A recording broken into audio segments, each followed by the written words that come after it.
자, 그리고 오늘은 지지난주에 우리가 87페이지 해서 히브리적 사고, 헬라적 사고에 대해서까지 이제 했었었는데 그 강의 안에 보니까 그 뒷부분이 잘렸더라고요. 잘렸는데 한 15분, 20분 정도가 잘린 것 같은데 뭐 못 오신 분들은 그냥 교재로 보시면 되겠죠. 자, 교재 87페이지 맨 밑에 보면 신약 시대의 영적인 상황에 대해서 한번 보겠습니다. 종교적 형식주의가 굳어져가는 한편 영적 갈망이 커져가고 있었다. 형식주의가 시간이 지나면, 시대가 지나면 우리가 좀 매너리즘에, 신앙생활도 매너리즘에 좀 빠질 때가 있습니다. 형식적인 어떤 그런 것들이 있는 거예요. 그리고 지금 시대의 분위기가 가나안 성도, 가나안, 안나가 이래서 이름이 지어졌다 그러더라고요. 그럼 가나안 성도라고 들어보셨어요? 가나안 성도 그러면 구약에 출애굽하면서 우리가 이스라엘 백성들이 이제 하나님의 약속의 땅으로, 가나안 땅으로 들어가는 거에 대해서 그렇게 약속을 해 주셨었는데, 그래서 어떤 그 이스라엘 백성들의 어떤 그 다음 예배자로서의 삶, 어떤 그런 하나님의 은혜로서의 그 길에 대해서 가나안이라고 축복의 메시지가 있었는데, 요즘 가나안 성도라는 용어를 쓸 때는 가나안에서 안 나가, 그래서 교회 안 나간다라는 용어로 가나안 성도라는 용어들을 쓰는 거예요. 그래서 이제 반면에 저도 뭐 얼마 전에 들은 이야기인데, 서울의 어떤 교회는 젊은이들이 또 너무 많이 모인다, 이제 이런 이야기들 하고 있는데, 결국에는 이거와 같은 것 같아요. 형식적으로 굳어져가는 어떤 믿음 생활들이 있지만 그 가운데서도 어떤 우리 부모 세대가 가졌던 어떤 열심, 또 어떤 그런 어떤 은혜의 사모함, 예배의 사모함, 어떤 이런 것들이 있었는데, 이제 구약에서 신약으로 넘어오면서 형식주의가 굳어져 가고 있지만 영적인 갈망은 점점 늘어나고 있었다라는 것을 좀 보시면 되겠습니다. 그래서 그 밑에 보면 헬라의 통치자 셀루커스를 몰아내고 성전을 회복했던 마카비안들은 왕이 되어 하스몬 왕조를 창설하고 지배자가 되어버렸다. 생각납니까? 셀루커스? 마카비안이 하스본 왕조를 통해서 지배되었다. 그리고 무너진 그 다음 장 대제사장의 전통을 아론의 후손도 아닌 자신들이 잇겠다고 나섰다라는 거죠. 그게 이제 왕과 대제사장의 역할을 하겠다라는 거였죠. 그러다가 로마의 지배로 왕권을 에돔의 거부인 헤롯에게 빼앗기자 로마가 비교적 자치권을 인정해 주던 종교권을 거머쥐고 기득권을 유지해 나갔다. 이제 로마가 이제 전 세계를 지배하는 어떤 그런 일들이 있었다는 거죠. 이들을 옹호하는 무리들이나 대제사장, 서기관, 사기관, 또 비판하는 무리들, 바리새인 모두가 세속주의, 형식주의로 변해갔고 백성들은 영적, 심적, 육적으로 굶주리고 목말라가고 있었다라는 그런 상황입니다. 그런 상황에 예수님이 이제 등장하게 된 거예요. 그래서 그 구체적인 이야기가 이제 신약에 들어오게 되면서 오늘 시작하게 됩니다. 여러분들 교재 89페이지 보면 신약 성경의 질이 이렇게 나와 있는데, 복음서의 질이, 복음서라는 건 사복음서를 이야기합니다. 마태, 마가, 누가, 요한복음 사복음서인데, 이 복음서의 그 중심은 팔레스타인 내부에 국한되었다. 그러니까 과거의 여호수아 전까지는 우리가 그 지역을 뭐라고 불렀죠? 가나안 땅이라고 불렀잖아요. 그 이후는 우리가 이제 팔레스타인이라고 이렇게 하게 되는데, 복음서는 주로 예수 그리스도의 생애를 다루고 있으므로, 거기 밑줄 복음서는 예수 그리스도의 생애를 다루고 있다. 그 지리적인 무대는 팔레스타인 내부에 국한되어 있다. 이 팔레스타인 내부는 가나안 땅, 과거에는 가나안 땅이라고 하고 이스라엘 땅이라고 하는 그 내부에 국한된다.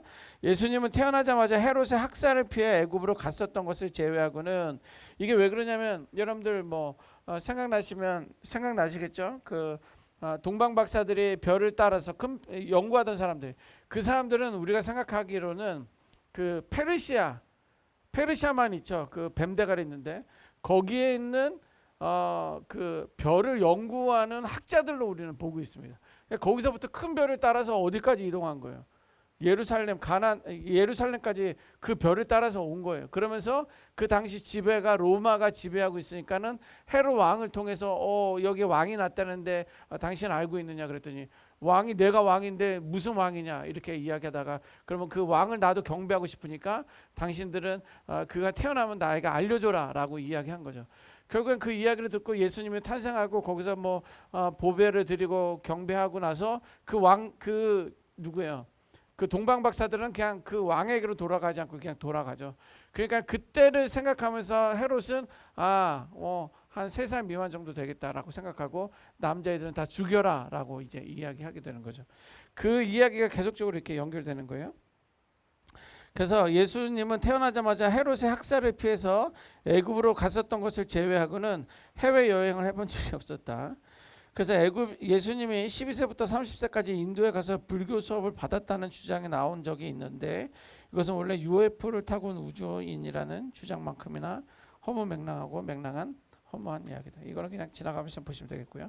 자, 복음서의 지리는 팔레스타인 지역이다라고 보시면 되고 수역은 우리가 너무도 중요하다 그래서 그 강 중심, 바다 중심으로 이제 모든 것을 봤었는데 이미 앞에서 성경에 지리한 것처럼 특히 수역은 밑줄 구약이나 신약이나 계속 동일한 것입니다. 이렇게 나와 있어요. 그래서 뭐 따로 그리지 않더라도 여러분들 교재 보시면 지중해 나오고 갈릴리, 1번이 지중해죠. 2번은 갈릴리, 3번은 요단강, 그 다음에 4해 생각나시죠? 네, 그래서 갈릴리 주변에 있었던 것을 우리는 갈릴리 지방이라고 이야기합니다. 갈릴리 지방이라고 하면 갈릴리 지역을 중심으로 해서 하고요. 그 다음에 사마리아 지방은 어디를 이야기할까요? 사마리아 수도가 있었던 그 중심, 그 유대 지방. 이거 잠깐 그려야 되겠네요. 네, 이렇게 해서 좀 이렇게 해서 보면 큰 빵덩어리가 있고 그 다음에 이렇게 되고 이것까지는 안 그려도 되는데 그 다음에 이렇게 되면 여기가 우리가 지중해라고 하고요. 잘 보이나요? 네. 그다음 여기는 갈릴리, 뭐 바다 아니면 호수 이렇게 이야기하고요. 그다음 이 아래 줄기를 우리는 요단강이라고 하고요. 그다음 여기는 사해라고 합니다. 자, 그래서 이쪽 갈릴리 주변에 있었던 이 지역을 우리는 갈릴리 지방이라고 합니다. 갈릴리 지방. 그 다음에 이쪽 사마리아 땅, 사마리아 지방 요쯤에 있었던 것을 우리는 사마리아 지방. 그 다음에 요쪽 유다 지역, 유대 지역을 유대 지방이라고 하고요.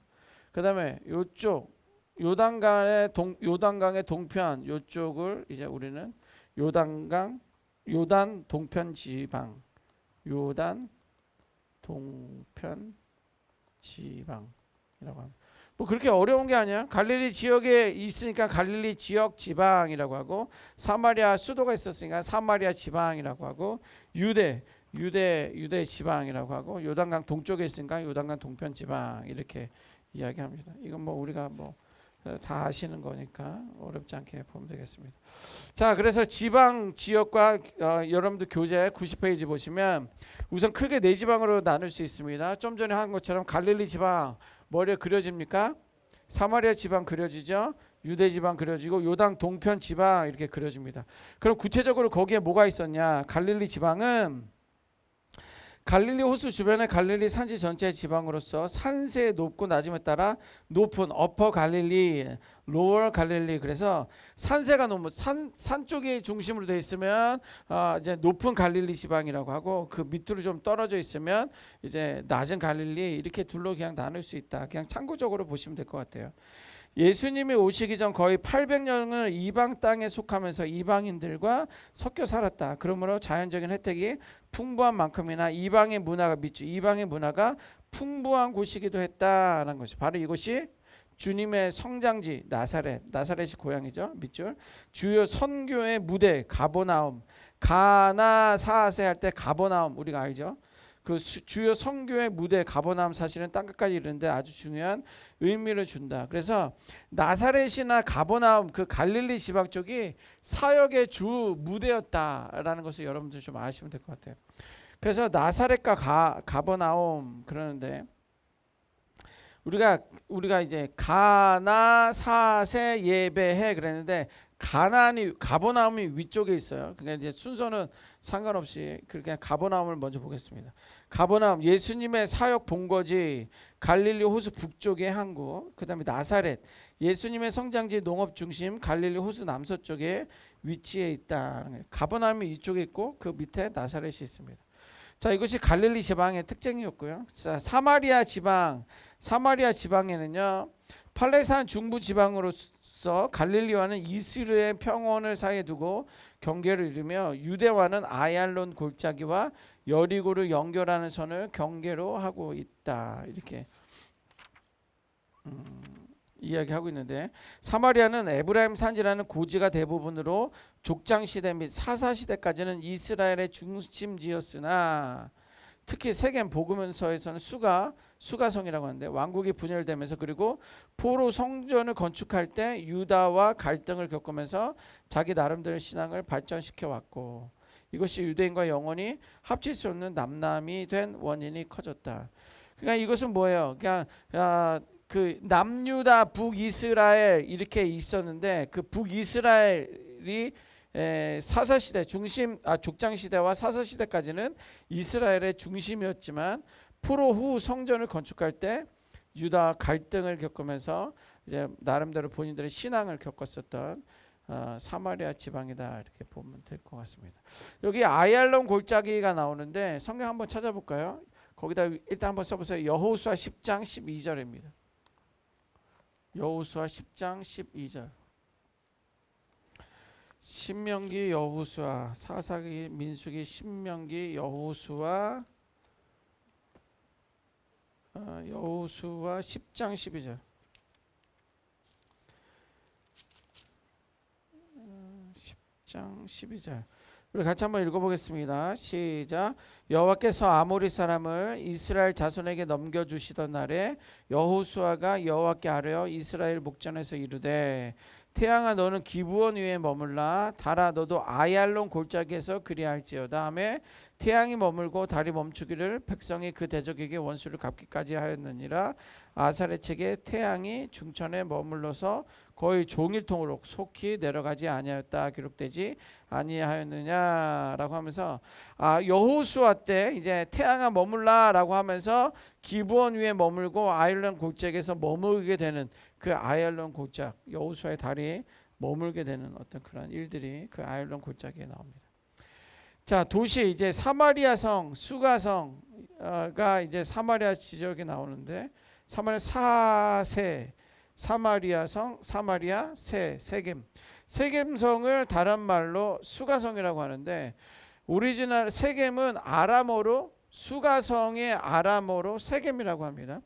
사마리아 남동쪽 아래 위치한 야곱의 우물이 있었다라고 하고 있는데, 이 야곱의 우물은요 오늘날도 있습니다. 저도 이제 가서 봤었는데, 우선 어떤 집 같은 데 있고 집에 약간 반지하로 내려가는 곳에 있고, 그 반지하에 뭐 천장이 그렇게 높지는 않고 공간이 넓지는 않은데 거기에 우물이 있어요. 그러니까 여러분들 시골의 우물로 생각하시면 될 것 같아요. 돌로 막 이렇게 쌓아놨잖아요. 그게 있고 그다음에 도르래도 같이 달려 있습니다. 그 도르래가 그때 도르래일지는 모르겠어요. 그건 너무 오래됐을 것 같은데, 근데 그거는 실제로 야곱의 우물이라고 이렇게 생각을 합니다. 이렇게 이야기하고 있어요. 그 야곱의 우물. 그 다음에 이제 사마리아 성, 북이스라엘의 수도였고 사마리아 산 위에 있는 도시다. 그 다음에 거기까지가 사마리아 지방에 있었던 거고요. 자, 유대 지방 밑으로 내려와서 유대 산지를 중심으로 한 지방으로서 지중해와 사해 사이에 위치하며 남쪽으로는 네게브 사막으로 경계를 삼고 있다. 족장 시대 이후로 헤브론이 이 지방의 중심지였으나 밑줄, 헤브론이 그 지방의 수도였으나 다윗 이후 예루살렘으로 바뀌었다. 다윗이 왕이 되면서 헤브론에서 이제 예루살렘으로 이제 그 수도를 옮기게 되죠. 예수님의 탄생지인 베들레헴은 예루살렘의 남쪽 8km 지점에 있다. 사세 예배해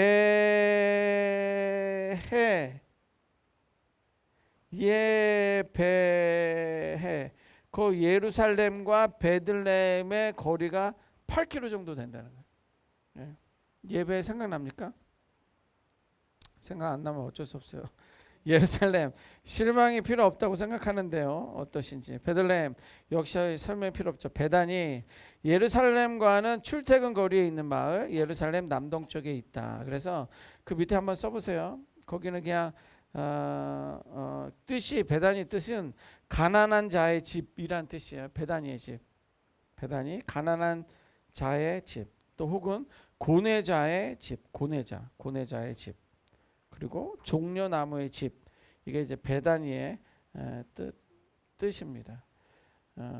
그래서 그 베다니는 특별히 문둥이 시몬이 고침받았던 그 지역입니다. 또 마리아와 마르다가 있었던 그 베다니 지역으로 보면 되고, 여리고 예배 단에서 베세바까지 여리고 나오죠. 예루살렘의 동쪽 요단 강가에 있는 도시로 상당히 내려가는 곳이 고도가 해발 300m임 이렇게 나와 있는데, 고도가 300m라는 것은 이제 이렇습니다. 이게 그 이스라엘 땅을 이렇게 지도로 보던 거를 이렇게 눕혀서 본다고 생각해 보세요. 그럼 지난번에도 한번 말씀을 드리긴 했는데, 이쪽 갈릴리 지방이 위쪽에 있고 쭉 이렇게 그 지역 자체가 내려와요. 그래서 이쪽이 여리고가 있어요. 여리고가. 그러니까는 지대가 이렇게 내려오면 실제적으로 차를 타고 여리고에서 예를 들면 뭐 예루살렘으로 간다든지 아니면 가나안 갈릴리로 올라가게 되면 이게 한참을 이렇게 언덕바지로 이렇게 올라가게끔 되어 있어요. 그래서 여리고 그 지역에 우리가 오아시스가 있다고 말씀드렸잖아요. 그러니까는 이게 땅이 이렇게 되어 있고 거기에 거의 돌, 자갈 뭐 이런 걸로 되어 있으니까 비가 오게 되면 이 비들이 어떻게 돼요? 스며들게 되어 있어요. 스며들게 되어 있는데 이 물들이 결국에는 땅에 이제 그 땅의 이 바닥은 다 안반으로 되어 있기 때문에 이 안반에 있는 물들도 상류에서 하루를 흐르게끔 되어 있어요. 그러니까 이렇게 된 상황에서 이게 흐르다 보니까 결국엔 이렇게 쭉 흐르다가 여리고에서 그게 이제 머물게 돼요. 그러니까 거기가 이제 오아시스가 있는 지역이고, 실제로 거기는 팜추리랑 많은 나무나 또 사람들이 많이 여리고 지역에서는 이렇게 살고 있습니다. 그래서 고도가 해발 300m다. 자, 요단강 동편 지방 이렇게 나오는데 거기는 야르묵, 얍복, 아르논이라는 세 강에 의해 나뉜다 이렇게 나와 있는데요. 이걸 한번 이걸로 좀 봐볼까요?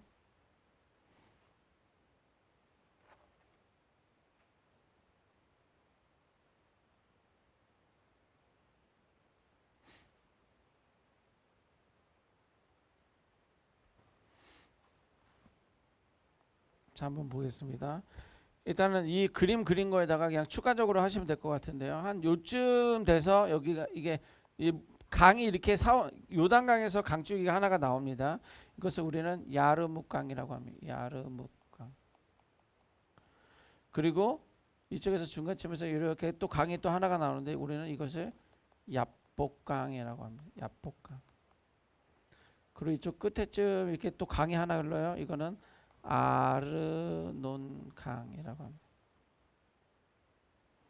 그래서 우리가 이쪽에 헐몬산이라고 하나 있다고 그랬죠. 북쪽에 헐몬산. 자, 여기서 약간의 특징이 있습니다. 이 헐몬산에서 야르묵까지 이 지역 헷갈리지 않아요? 괜찮습니까? 네. 그냥 보세요. 현무암으로 된 퇴적 토양으로 되어 있습니다. 그냥 현무암이 이게 부스러지면서 퇴적된 어떤 토양으로 되어 있어서 그 지역 자체는 되게 옥토입니다. 예. 헐몬산에서 야르묵 이 지역 자체가 이제 옥토로 되어 있어요. 옥토인 걸 어떻게 아느냐? 우리가 성경에 보면 바산의 암소 들어봤어요? 바산의 암소라고 나와 있는데 이거는 게으르고 뚱뚱하고 비대한 어떤 그런 암소를 이야기하는 거예요. 왜냐하면 풀을 많이 뜯으니까 먹을 것이 많으니까 그 바산의 암소의 지역을 비유할 때는 아유 게으르고 너는 뚱뚱하고 좀 부끄럽네요. 이제 하여튼 그런 이야기. 그런 이야기가 바산의 암소를 합니다. 그 정도로 옥토가 있고 이런 어떤 그 풀이 많이 자라고 있는 그 지역이 헐몬산과 야르묵강 중심에 있습니다. 그런데 이 약복강 지역, 이 야르묵강에서 약복강 지역, 이 지역의 특징은 산악지대입니다. 산악지대. 그래서 여러분들 기회 되면 다음 주에 제가 한번 보여드리겠는데, 여기는 이렇게 산이 많이 되어 있어요. 산악지대. 이런 식으로 산악지대. 옥토는 뭐 별로 없겠죠. 산악지대. 그다음에 아르논강까지, 야복강에서 아르논강까지, 이거는 붉은 고원지대라고 합니다. 붉은. 그리고 여기는 약간 황무지예요. 그래서 여기는 이 지역에 우리는 에돔 족속이 있었잖아요. 혹시 생각나십니까? 이 지역이 사해 쪽 우쪽으로 해서 에돔 족속이 있었는데, 이 에돔이 에서를 의미하는 거예요. 에서가 그 집안에서 태어났습니다. 그래서 에서에도 붉은 털이 있고 막 이제 이런 거 있잖아요. 털이 많이 나고 막 이런데, 그 붉은 것을 또 의미하는 게 거기에 이제 황무지 같은 그 요단강과 야복강과 하르논강 그 사이를 우리는 이제 붉은 고원지대 황무지로 이렇게 좀 보고 있습니다. 그럼 뭐 에서 역시도 뭐 팥죽에 이제 뭐 장자권을 이제 야곱에게 넘기는, 그것도 붉은 팥죽 이렇게 되니까 뭐 이게 뭐가 이렇게 성경은 다 연결이 좀 되어 있는 걸 좀 볼 수가 있습니다. 자, 그렇게 좀 보시면 될 것 같습니다. 그거에 대한 설명드리니까 거기 옆에 써 있네요. 첫째는 헐몬산에서 야르묵 강까지로 검고 기름진 교제로 오면 기름진 현무암 퇴적암으로 바산의 암소가 여기에 살고 있다. 둘째는 야르묵에서 야복 강가에서 살림이 우거진 산악지대다. 셋째는 야복강에서 아르논 강가로 붉은 고원지대 황무지다. 자, 이 지역은 여호수아 정복시대부터 이스라엘 두 지파 반이 살아왔고 길르앗이 가장 중요한 도시 중에 하나였다. 예수님께서는 이 지역을 갈릴리에서 예루살렘으로 가실 때, 위쪽 갈릴리에서 예루살렘으로 가실 때 다니셨고, 베레아가 예수님 당시에 이곳 지명이었다. 신약시대에는 요단강 건너편이라고 나온다. 그러니까 그때마다 다 여러분들 이해하시면서 요 지역이 요단 동편이구나 이렇게 보시면 될 것 같아요. 근데 재미난 건 예수님께서는 이 지역을 갈릴리에서 예루살렘으로 가실 때 다니셨다라고 하고 있잖아요. 그런데 이제 성경에서 그 여자 우물가의 여인을 만나러 갈 때라든지, 아니면 또 그 누구예요? 강도 만난 자 있잖아요. 사마리아, 선한 사마리아 이야기할 때 누가 선한 이야기하냐, 누가 선하냐라고 할 때, 예수님 비유할 때 그 사람들은, 예수님은 갈릴리에서 이쪽 요단 동편으로 와서 예루살렘으로 이렇게 오셨다라는 거예요. 근데 그 수가성 여인을 만날 때는 예수님은 그쪽 반대 요단 동편이 아니라 요단 서편으로 올라가다가 수가성에 있는 여인을 만난 거고, 누가 선한 사마리아인이냐 할 때 그 사람들도 그 사마리아 지역을 가다가 그 이제 강도 만난 사람들을 만난 거예요. 그러니까 유다 지방에 있었던 그 유다 사람들은요, 그쪽으로 사마리아를 지나가려 하지 않습니다. 왜냐하면 사마리아 사람들을 만날 확률도 있고, 그 다음에 거기는 강도도 있고, 그런데다 거기는 부정한 지역이기 때문에 예수님처럼 갈릴리에서 이쪽 동편으로 해서 내려오시기도 하지만 사람들은 이쪽에 돌아서 가는 거예요. 사마리아를 거쳐서 안 가기 위해서. 그런데 이제 결국에는 이제 예수님도 사마리아 성을 지나쳐 가다가 수가성 여인을 만나면서 거기서 누가 진정한 우리의 예배 장소가 어디냐 뭐 이런 이야기도 하고 그러는데, 그거는 이제 그 지역의 특성을 알면 그 말씀이 충분히 이해가 좀 되는 부분입니다. 여러분들 교재로 나오게 되면 지도의 다음 지명을 표시해 봅시다 이렇게 나와 있는데, 일단 여러분들 A2부터 시작하시면 되겠어요. 가버나움, A2 가버나움, A1은 나사렛, 가나죠. 그다음에 그 점선으로 되어 있는 부분은 갈릴리 지방을 이야기하고요. 사세 사마리아, B1은 사마리아, B2는 수가성을 다른 말로 세겜이라고 했죠. 그다음에 예베해라고 했는데, C1은 예루살렘이고요. C3는 베단이에요. 우리 저희가 처음에 그 지도 공부할 때 베단이는 이제 넣진 않았었는데 얘 배 할 때 베들레헴은 C2입니다. 헷갈리지 않죠? 네. 그리고 C4인가요? 거기는 여리고로 하시면 될 것 같고요. 여리고성 사마리아 지형. 그다음에 요단 동편 D 요단 동편 거기 이제 베레아 이렇게 보시면 될 것 같습니다. 되겠죠? 예, 뭐 그렇게 어렵지 않습니다.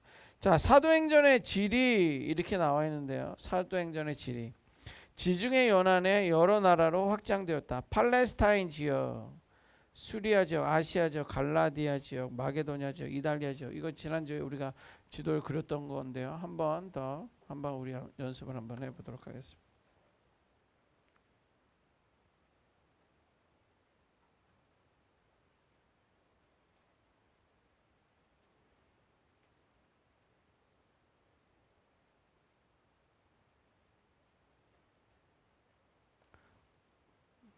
자, 한번 지지난주 했었던 것을 한번 펴보시고 여러분들도 그냥 지도를 한번 그려보시면 되겠습니다. 그 사도행전의 질이 사도행전은 왜 이렇게 더 넓어지냐면 그 누구예요? 그 사도 바울이 선교를 하러 지나갔기 때문에 이제 그렇습니다. 여기서 약간 좀 길게 짧게 그다음에 이렇게 약간 길게 이렇게 나온다고 말씀드렸고 그다음 메브리코가 한번 이렇게 나온다고 말씀드렸고 가다가 덜컹 한번 한다고 말씀드렸습니다. 그다음에 이쪽에 이탈리아 지역에 부츠 하나 그리시면 될 것 같습니다. 자, 그래서 지역 이름을 써보게 되면 이 부츠 지역이 이탈리아 지역. 그 다음에 요 삼각형 메브리가 밑에 내려갔던 지역을 우리는 마게도냐 지역 이렇게 하고요. 그 다음에 요 안으로 들어온다고 그랬었죠. 여기가 우리는 흑해라고 말씀드렸고요. 그 다음에 콧잔등 메브리코의 콧잔등은 여기는 아시아 지역이라고 말씀드렸고요.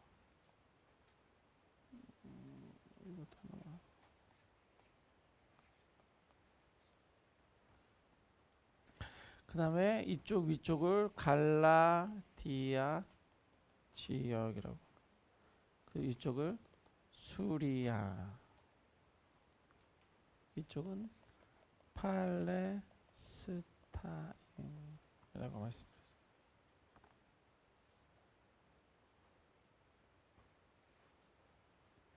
자, 요 그림을 좀 보시면서 요거까지만 한번 그려 보시고요, 여러분들 빈 저기에다가 그리고서 그 밑에 있는 지역을 설명해서 한번 좀 보도록 하겠습니다.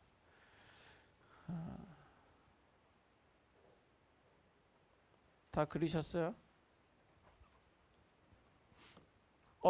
이게 깨지는군요. 됐죠?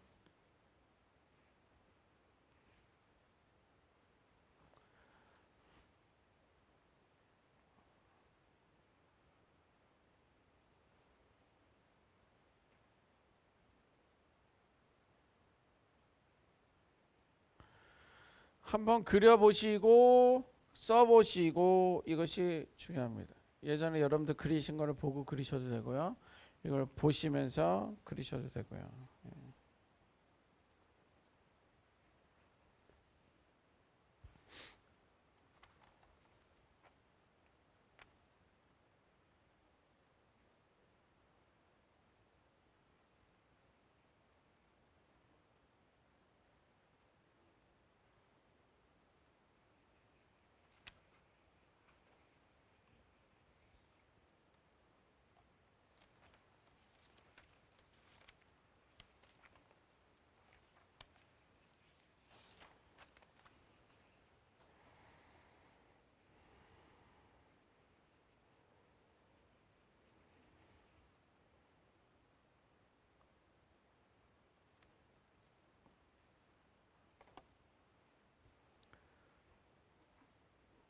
대충 그리셨습니까?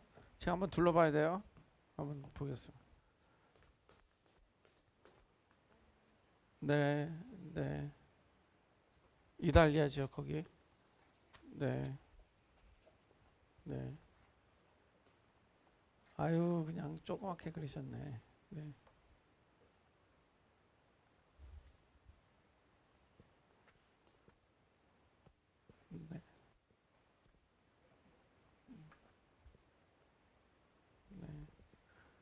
네, 잘 그리셨어요. 에헤이.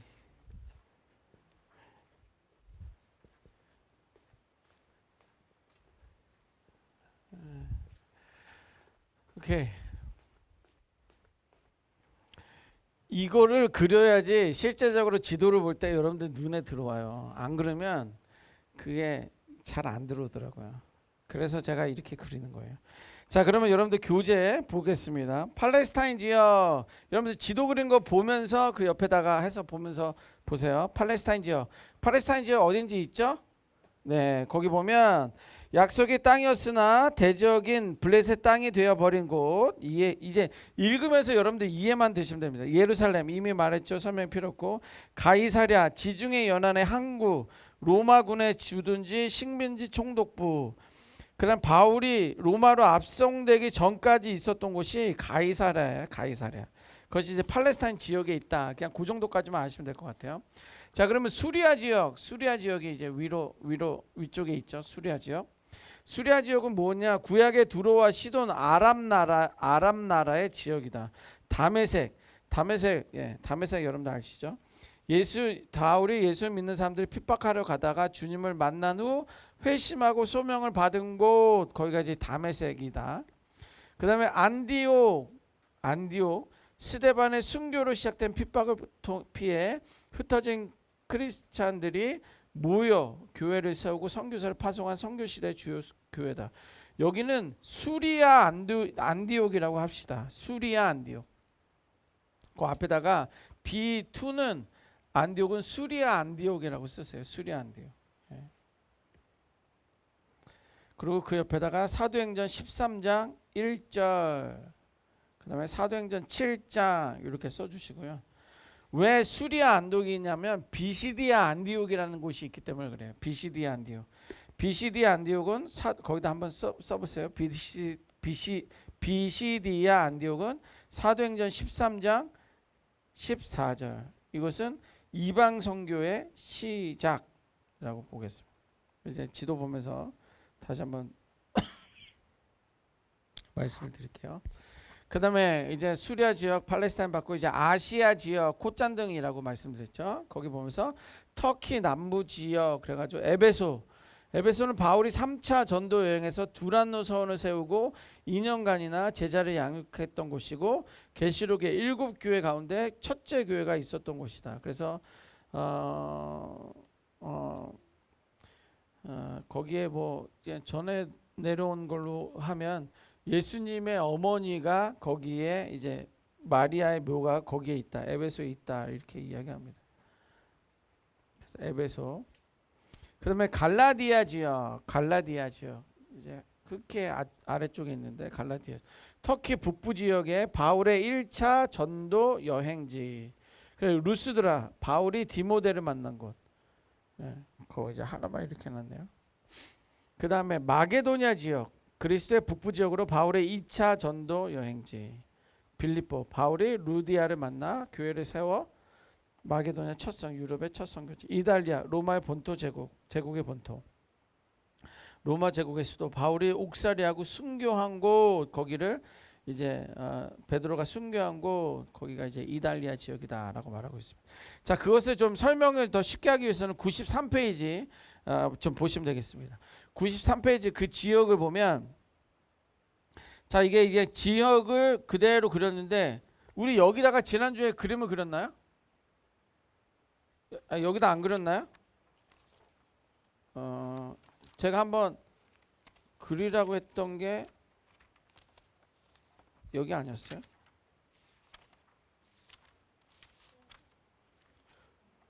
제가 거기다가 좀 구분해서 지으라고 말씀 안 드렸었나요? 안 그랬구나.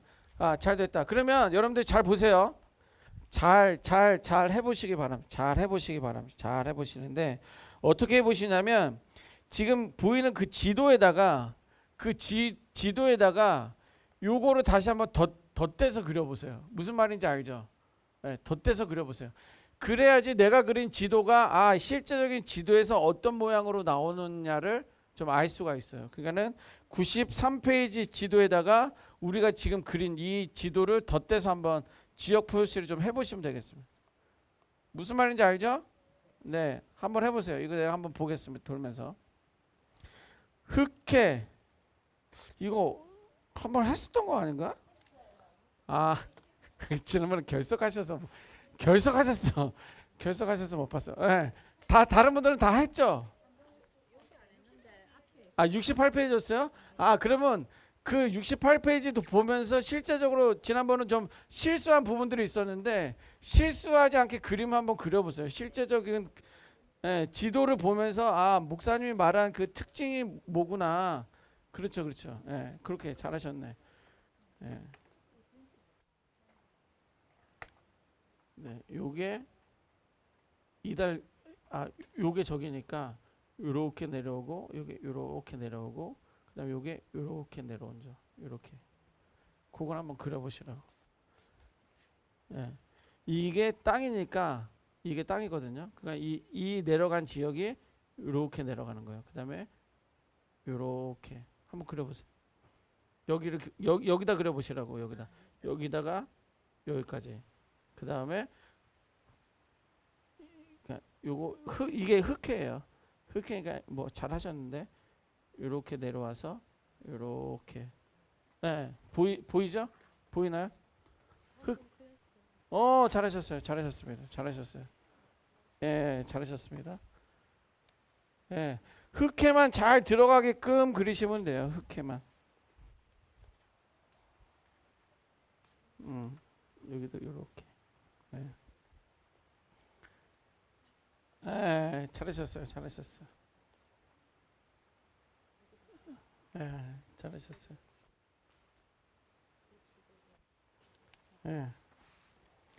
저 보세요. 이 하얀 게 땅이거든요. 이게 그린 요게 요 그린선이 샤프심이 없네. 이렇게 내려오고 그다음에 흑해가 여기에 사이에 들어가야 된다 하니까 요렇게 긋고 그다음에 요렇게 내려오고 이게 콧잔등이고 내려다가 한번 올라가고 요렇게 내려. 요 그림이 요 그림이에요. 그 요 신발이 요 신발이고 비교해서 보세요. 잘하셨어요.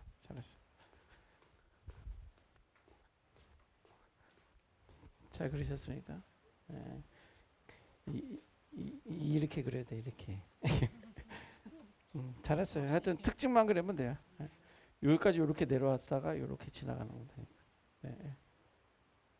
그렇죠. 그리고 이렇게 지나가야죠. 그렇죠. 이쪽 사이드에 있는 거죠. 일단 지금처럼 여러분들이 그려보시고 나서 지도를 보시면 그게 좀 쉽게 잘 이해가 되실 것 같아요. 자, 이러면서 여러분들이 한번 보십시다. 그래서 교재 93페이지 보면 팔레스타인 지역 그러면 저기를 찾아보세요. 빵부스러기 보입니까? 빵부스러기 보이죠? 거기가 팔레스타인 지역이에요. 그 다음에 수리아 지역이라고 그랬는데 그 위쪽으로 해서 수리아 지역, B 지역, 수리아, 시리아 이렇게 나오고요. 그 다음에 아시아 지역은 콧잔등이라고 말씀드렸죠. 보입니까? 그 다음에 쓰시면 되고 그 다음에 D는 갈라디아 지역 위쪽에 갈라디아. 마게도냐는 밑으로 내려온 지역으로 보면 돼요. 마게도냐 보여요? 네. F 이달리아 지역은 붓주 있는데 이달리아 지역 이렇게 하면 되겠습니다. 그렇게 해서 크게 지역만 써놓고 그 다음에 예루살렘 가이사랴는 팔레스타인 지역에 있으니까 뭐 이제 콧물 흘리는데 앞쪽에다 빵부스러기 쪽에다가 쓰시면 될 것 같고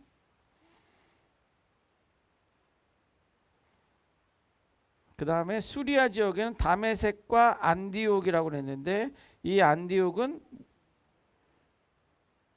어떻게 해요?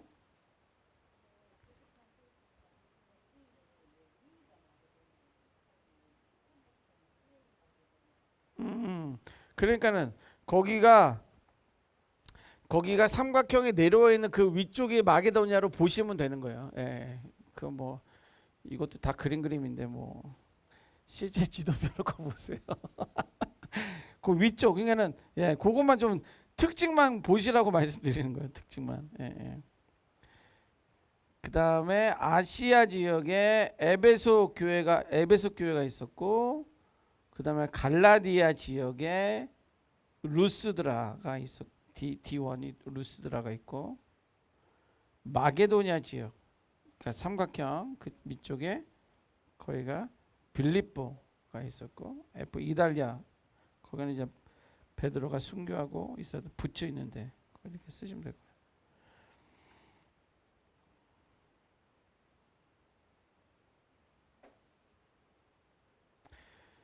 예수님이 죽음으로 해서 복음이 끝난 것처럼 보였지만 결국엔 그 예수님이 부활하시고 승천하신 이후로 이제 성령이 이제 제자들에게 임하면서 그들이 이제 복음 전파가 있었고요. 또 바울처럼 이미 어떤 학문적인 것들을 준비하고 예비한 사람들을 통해서 하나님은 일하시는 것을 좀 보면 일하시는 그런 모습을 보게 됩니다. 그래서 1차 갈라디아 지역 거기를 거기 1차 전도 여행 지지난주에도 한번 말씀드렸는데 1차 전도 여행이 갈라디아 지역 거기다 한번 쓰시고, 그다음에 2차 지역은 마게도니아 지역이었고, 3차 지역은 제자화를 삼았던 에베소 지역, 아시아 지역으로 이렇게 좀 하시면 될 것 같아요. 그래서 이쪽에 1차, 2차, 3차 하면서 이제 그 제자화를 삼았구나 이렇게 보시면 될 것 같습니다. 그 특징은 뭐 나중에 나오겠지만 1차 전도 때는 유대인에게서 이방인으로 1차 전도 여행이 있었던 거예요. 갈라디아죠. 유대인에서 이방인. 왜냐면 이제 유대인들만 복음을 전해야 된다라고 알고 있었던 그 시기에서 뭐 그 베드로가 꿈이 뭐예요? 하늘에서 보자기가 내려오는데 막 부정한 짐승들이 내려오잖아요. 이제 이런 것들을 보면서 이거를 어떻게 먹어야 됩니까라고 이제 오해를 했었지만, 그게 이제 사도행전 14장에 나오는 예루살렘 거기서 이것은 이제 우리만이 아니라 부정한 이방인들에게도 사마리아 사람들에게도 복음을 전해야 된다라는 것이 이제 알게 된 거죠. 그게 공식적으로 예루살렘 거기서 인정이 되면서 이제 바울이 1차 전도 여행으로 갈릴리 지역으로 가게 되면서 유대인들에게서 이방인들에게 복음을 전하는 그런 일들만 하게 된 거, 일이 이제 시작된 거죠. 그리고 이제 두 번째는 이제 그 마게도니아 지역에서 2차 전도 여행이, 바울이 마게도니아 지역에서 2차 전도 여행이 있었는데 이것은 아시아 지역에서 유럽으로 넘어간 거예요. 왜냐면 그게 이제 이미 준비가 된 거예요. 왜냐면 이미 로마가 세상을 지배하면서 로마는 뭐 모든 길이 뭐 세계로 뚫린다 뭐 이런 이야기 있었잖아요. 이런 것처럼 아주 그 도로를 잘 놓으니까 많은 사람들이 로마로 많이 들어가고, 로마에서 시작되면서 이제 유럽으로 다른 나라로 복음을 전하는 일들이 이제 바울이 2차 전도 여행 때 있었던 거고, 이제 3차 전도 여행 때 이제 이미 3차 전도 여행 때는 이미 많이 뭐 감옥도 몇 번 왔다 갔다 하고 뭐 이제 이러고 있는 상황인데, 그때 이제 양육하게 되는 에베소라는 지역에서 양육하는 어떤 그런 선교 역할들을 이제 제자화하는 어떤 그런 일들이 있었다는 것입니다. 이렇게까지만 아시면 될 것 같아요. 너무 많이 알면 머리 아파요. 자, 94페이지. 5분 쉴까요? 5분 쉬겠습니다. 5분 쉬겠습니다. 이제 한눈으로 보는 신학의 구조 이렇게 나와 있는데, 여기서 이제 뭐 여러분들 이게 보여? 그냥 화살표 이런 거? 그냥 우리가 그 전에 해봤던 거예요. 구약과 신약을 놓고 이제 이 화살표 끝에서 이제 온 인류로 시작해서 이스라엘을 선택하고, 이스라엘 중에서 하나님은 유다 지파를 선택하고 이제 유다 지파에서 남은 자를 선택하셨다. 그 다음에 구약이 그렇게 끝나면서 신약은 예수 그리스도로부터 시작된다. 그래서 여러분들 과제물 하신 분들 중에서 한 두세 분 정도는 예수 그리스도가 중심이어서 이 구약과 신약의 중심에 이렇게 중심에다가 이렇게 놓으신 분들도 계시는데, 이 화살표 끝에 예수 그리스도가 들어가게끔 놓으셔야 돼요. 왜냐하면 신약에 예수 그리스도가 시작이 되기 때문에 그런 거예요. 그래서 예수 그리스도가 이제 시작이 됐다가 그러다가 이제 12 제자를 삼으시고, 그다음에 초대교회를 삼으시고 열방의 교회로 그다음에 이제 온 인류로 넘어가게 된다. 이거 신약의 이제 구조입니다. 첫 번째 구조예요. 자, 두 번째 그림을 보면 이제 여러분들 했었던 거 복습하는데 구약은 몇 권? 39권 읽어볼까요? 시작. 창조부터 예수님 전까지의 이야기. 그다음 히브리어로 되어 있다. 그다음 신약은 27권 시작. 예수님부터 인류의 종말까지의 이야기. 헬라어로 되어 있다. 왜 헬라어로 되어 있을까요? 신약이? 네, 로마가 지배했기 때문에 그런 거예요. 로마가 지배하면서 언어가 통일된 거예요. 지금도 전 세계에 영어가 많이 주 언어가 되는 이유가 그 미국이 힘이 세기 때문에 그래요. 어떤 나라는 이제 뭐 한국어가 모국어로 이렇게 만든 어떤 이름 모를 나라도 있다고 그러는데 좀 믿을 수가 없는데 어떻게 그 나라는 그렇게 하고 있어요. 근데 한국어만큼 이게 좋은 그게 없는 것 같아요. 그래서 예수님부터 시작해서 인류의 종말까지의 이야기가 신약에 나와 있고, 그래서 성경은 총 66권이고 읽어봅니다. 시작. 하나님께서 잃어버린 세상을 되찾으시는 이야기. 하나님께서 어떻게 세상을 잃어버렸어요? 아담과 하와의 그 어떤 그 범죄로 인해서 세상을 죄악 가운데 놓아진 거예요. 잃어버린 거예요. 그래서 되찾으시는 회복의 이야기다라는 거예요. 자, 구약은 읽어봅니다. 시작. 구약은 하나님께서 창조하신 이 세상이 죄로 인해 하나님을 떠나자 회복하시기 위해 역사하시던 기록. 신약은 시작. 구약의 결론인 예수 그리스도께서 오셔서 사역하시고 그 남은 사역을 사도들과 교회가 성령 안에서 확장시켜 나가는 이야기다. 그래서 이 이야기를 한 단어로 우리는 구속사적 관점이다. 이렇게 말씀드렸어요. 이것도 초장에 다 했던 거죠. 자, 그러면 신약의 세 가지 유형으로 보게 되는데, 복음서는 우리가 어떤 성경을 복음서라고 그랬죠? 예, 마태, 마가, 누가, 요한 4복음서를 말하는 거예요. 그리고 이제 신약도 마찬가지고 거기 역사서라고 나오는데, 그 역사서라는 것은 어떤 뭐 구약에 나와 있는 그 어떤 히스토리에 대한 어떤 그런 역사에 대해서 몇백 년에 걸친 어떤 그 이야기가 아니라 10개 시대가 아니라 사도행전은 나름대로 그 신약의 시간의 흐름대로 좀 써놨기 때문에 우리는 역사서를 이렇게 보고 있어요. 그래서 사도행전 이렇게 하고, 그다음에 세 번째는 서신서라고 하고 있는데, 서신서에는 크게 둘로 나뉩니다. 하나는 바울 서신, 두 번째는 일반 서신. 바울 서신이라고 하는 이유는 바울이 그 편지를 썼기 때문에 우리는 바울 서신이라고 하는 거예요. 그거는 그가 다메섹 도상에서 예수님을 안 만났었으면 이 기독교사적으로는 다른 사람을 썼겠지만 바울은 준비된 사람이었어요. 충분히. 왜냐하면 어떤 자기의 자라온 어떤 학문적인 배경이나 집안 배경이나 그가 가지고 살았던 어떤 그런 것들이 이미 준비됐는데 그가 잘못된 길로 가고 있었잖아요. 제대로 갔지만 예수가 오신 이유는 그것이 잘못됐음에도 불구하고 그는 그만큼 준비돼서 하나님께서 그를 치셔서 돌이켜서 쓰신다라는 거예요. 그러고 보면 우리 하나님은요, 사람을 통해서 일하십니다. 오늘날도 마찬가지예요. 하나님은 직접 하시지 않고 사람을 통해서 하고 있어요. 근데 바울처럼 준비된 사람들을 쓰시기도 하고, 아니면 전혀 준비 안 돼 있는데 순종하는 자를 하나님은 쓰시기도 한다라는 거예요. 그러니까 여러분들도 오늘날 뭐 주가 쓰시면 교회에서 주로 사역하시고, 아니면 주로 교회 사역이 아니면 가정 안에서, 직장 안에서의 뭐 우리가 또 사역이라고도 이렇게 볼 수가 있는데, 하나님이 뭐 목회자를 통해서 부르시기도 하잖아요. 이번에 뭐 순장님을 해주세요. 이번에 뭐 성가대를 좀 해주세요. 이번에 뭘 합시다. 같이 하시겠습니까? 이렇게 되면 사실 어떤 분들은 쉽기는 쉬운 건 아니지만 하나님의 일하심은 순종하는 자를 통해서 궁극적으로는 하시게 돼 있어요. 연약한 자, 부족한 자를 통해서 그들이 순종하면 그들을 통해서 오히려 정말 더 잘나고 가지고 배우고 또 많은 것을 해봤었던 사람들을 부끄럽게 하실 정도로. 왜냐하면 하나님이 일하시니까. 근데 바울이 귀한 것은, 바울은 이미 할 만큼의 어떤 그런 능력과 배경이 있는데 그는 철저하게 그리스도 중심이었기 때문에 그를 또 귀하게 쓰실 수 있었던 거예요. 그러니까 여러분들, 내가 만일 어떤 물질이 있다 그러면 물질이 없는 곳에 나를 통해서 쓰시기도 하고, 내가 많은 것을 배우고 가방끈이 길다 그러면 그렇지 못한 사람들을 위해서 쓰시고 어쨌거나 순종하시면서 좀 여러분들 순종하시면 좋겠다라는 것을 너무 길게 말했네.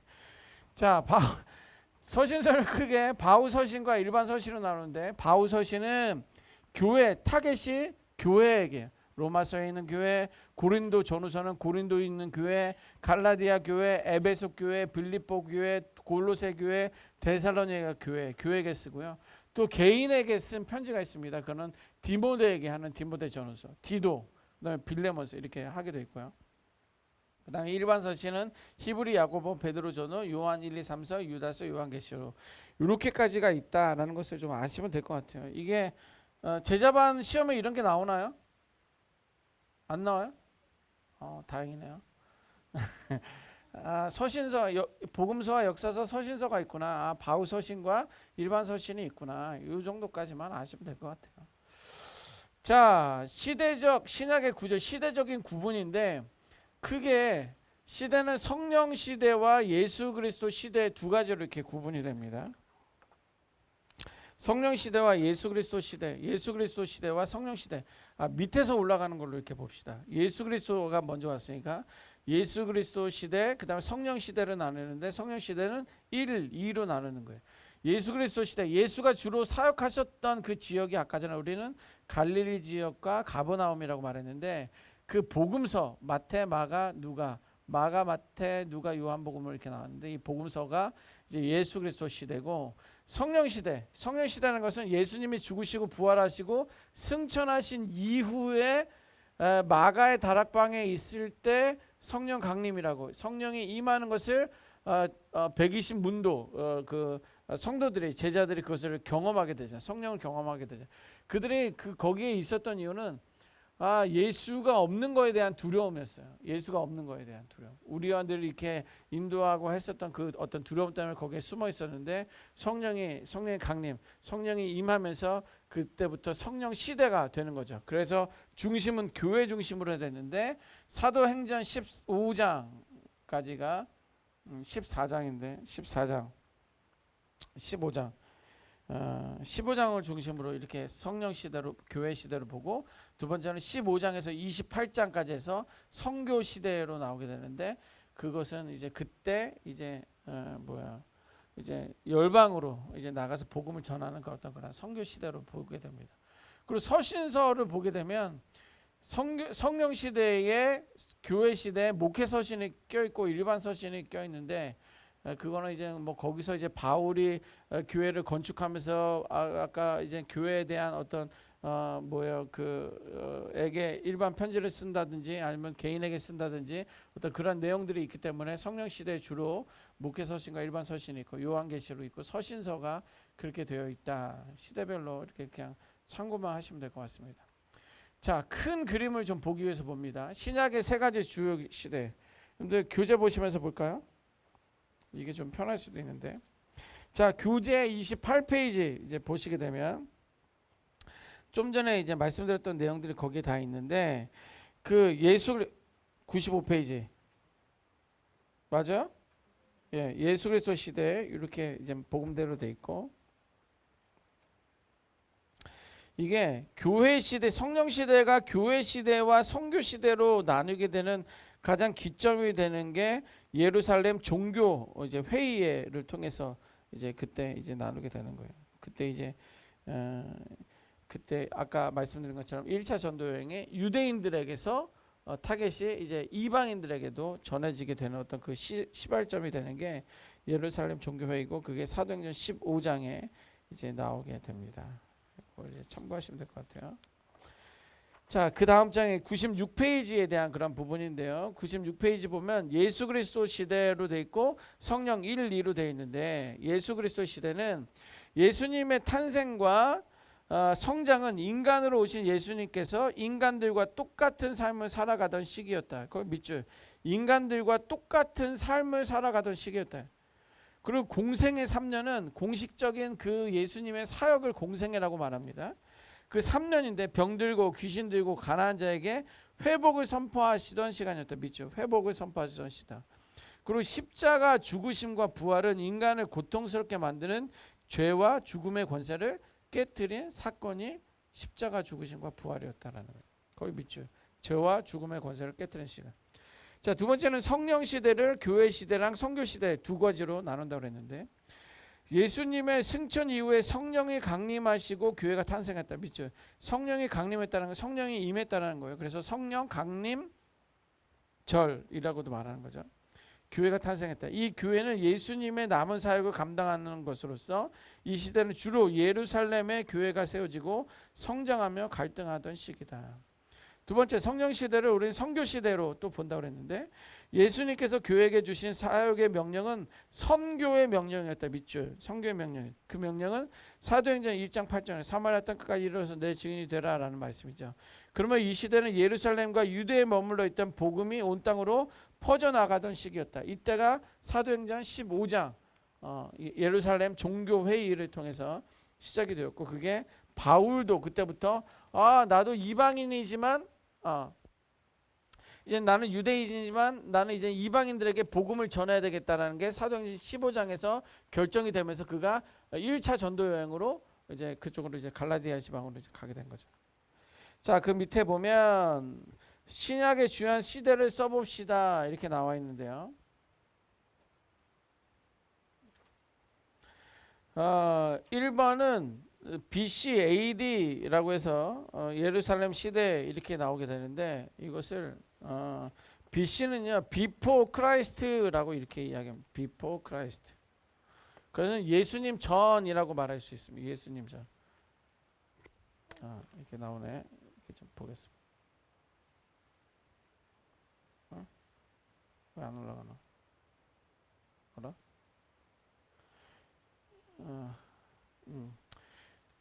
예수님 전, 그래서 Before Christ라고 해서 기원 전, 그러니까 예수님을 이게 갈라진 것을 기준으로 해서 예수님을 기준으로 해서 Before Christ 예수님 전이라고 하고요. AD는 아노 도미니라고 해가지고 이게 지금 이게 안 돼가지고 여러분, 아노 도미니라고 해서 기원 후라고 이야기합니다. 그래서 예수님이 태어난 기원 후부터는 1, 2, 3, 4, 5, 6, 7, 8 그러면서 2024년까지 온 거예요. 그리고 기원 전 하면 BC부터 해가지고 예수님 전서부터 1, 2, 3, 4, 5, 6, 7, 8 이렇게 나가요. 그래서 뭐 BC 500년이다 그러면 예수님 오시기 전 500년으로 이렇게 보는 거예요. 그러니까 점점 날짜가 연도가 줄어들고 이쪽은 AD부터는 점점 연도가 늘어나게 되는 거죠. 자, 그래서 그렇게 보면 이제 98페이지 그거는 이제 여러분들 쓰실 수 있어요. 쓰실 수 있습니다. 쓰실 수 있고, 그거는 이제 앞에 있는 걸 보고 좀 쓰시면 될 것 같고요. 자, 98페이지 보면 그 중간에 모두들 긴장하는 가운데 예수님이 뽑아드신 말씀은 이사야 61장 1절에서 3절 말씀이다 이렇게 나와 있는데요.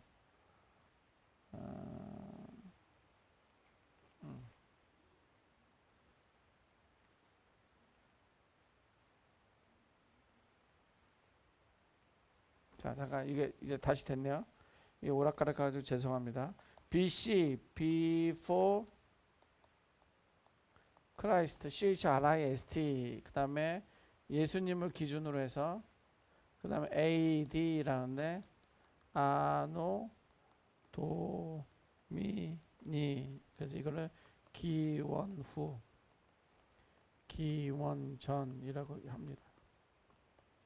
그래서 예수님의 탄생을 기점으로 해서 1, 2, 3 2024 그 다음에 이거는 1, 2, 3, 4 해서 뭐 500 기원전 500년 뭐 이런 식으로 해서 이렇게 가게 되는 거예요. 여러분들 성경책 이사야 61장 3절 이사야 61장 3절 한번 찾아볼까요? 이사야 시편 잠언 전도서 아가 이사야 61장 1절에서 3절 같이 한번 읽어보겠습니다. 예수님이 이 땅에 오신 이유에 대해서 기록하고 있습니다. 61장 1절에서 3절까지 찾으셨어요? 읽어봅니다. 시작. 주 여호와의 영이 내게 내리셨으니 이는 여호와께서 내게 기름을 부으사 가난한 자에게 아름다운 소식을 전하게 하려 하심이라. 나를 보내사 마음이 상한 자를 고치며 포로된 자에게 자유를, 갇힌 자에게 노임을 선포하며 여호와의 은혜의 해와 우리 하나님의 보복의 날을 선포하여 모든 슬픈 자를 위로하되 무릇 시온에서 슬퍼하는 자에게 화관을 주어 그 죄를 대신하며 기쁨의 기름으로 그 슬픔을 대신하며 찬송의 옷으로 그 근심을 대신하고 그들이 의의 나무 곧 여호와께서 심으신 그 영광을 나타낼 것자라 일컬음을 받게 하려 하심이라. 아멘. 이게 한마디로 뭐냐면 회복을 이야기하는 거예요. 예수님이 이 땅에 오신 이유는 회복에 대한 그런 내용입니다. 하나님의 영이 임하면서 기름을 부으시고 아름다운 소식을 전하고 고치고 자유, 노임을, 은혜, 보복, 위로, 화관, 기쁨, 찬송, 이 모든 것. 그러니까 여러분들도 우리들의 삶 가운데 어떤 눌림이나 어떤 힘듦이나 지침이나 괴로움이나 두려움이나 공포나 어떤 이런 것들이 있으면 우리는 어떤 상황을 해결하는 게 아니라 예수님을 찾아야 되는 거예요. 예수님을 만나는 예배자의 자리로 나와야 돼. 거기에 기쁨이 있기 때문에, 예수님 안에 회복이 있기 때문에 그런 거예요. 그런데 우리는 상황을 바꾸려고 해요. 환경을 바꾸려고 합니다. 이것만 없었으면 우리 가정이 더 기뻤을 텐데, 이것만 아니었으면 우리가 즐거웠을 텐데 라고 하지만 그거는 착각입니다. 그거는 어떤 사단이 그렇게 생각하게 하려 하는 어떤 그런 공작이라고 보시면 돼요. 그렇다고 한다면 분명히 우리는 회복을 위해서 예수님이 2000년 전에 더 구체적으로 이제 우리가 이제 수업하면서 이제 나누겠는데, 오신 그 이유가 우리에게 어떤 그런 회복을 위해서 오신 거예요. 기쁨을 주기 위해서, 또 여기에 고치기 위해서, 우리에게 자유를 주기 위해서, 은혜를 주기 위해서, 어떤 찬송의 고백을 갖게 하기 위해서. 그러니까는 여러분들 예수님이 답입니다. 예수님이 답이에요. 자, 그래서 교제로 오시게 되면 98페이지 이제 신비로운 얼굴로 이 글이 오늘날 너희 귀에 응하리라, 응답되리라 라고 말했는데 뭐 보니까 요한복음 1장 11절 자기 땅에 오면 자기 백성이 영접지 아니하였으나 선지자가 고향에서 환영을 받은 자가 없었다. 뭐 이런 일들이 있었지만 궁극적으로 우리에게 필요한 건 회복입니다. 그 밑에 누가복음 4장에 나오는 이 이야기는 예수님의 시대를 이해하는 데 대단히 중요한 단서입니다.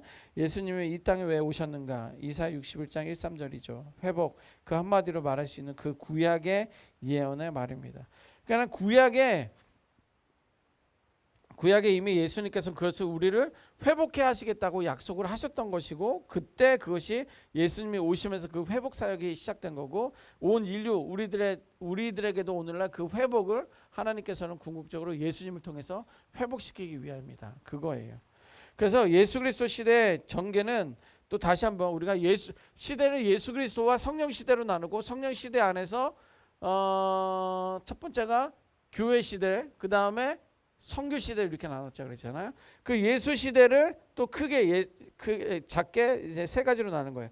탄생 및 어린 시절로 보고, 그다음에 공생애, 공식적인 사역, 그것을 우리는 3년간 했다고 했고, 부활과 십자가와 부활과 승천, 이 세 가지로 보고 있다라는 그런 내용입니다. 자, 99페이지 보면 탄생 및 어린 시절, 이것은 우리는 그 옆에다 써보세요. 사생애라고 이렇게 말합니다. 사생애라고 말합니다. 그래서 하나님의 아들인 하늘 보좌를 보러 이 땅에 내려오신 것이 무엇이라? 성육신이라고 합니다. 거기 밑줄 그어보세요. 성육신. 이거 한번 써보세요. 하나님의 아들이 하늘 보좌를 내리고 이 땅에 오심, 이것을 우리는 성육신이라고 신학적인 용어로 이야기해요. 그래서 우리는 영어로 인카네이션이라고 하면 네이션이라고 해요. 이걸 성육신이라고 합니다.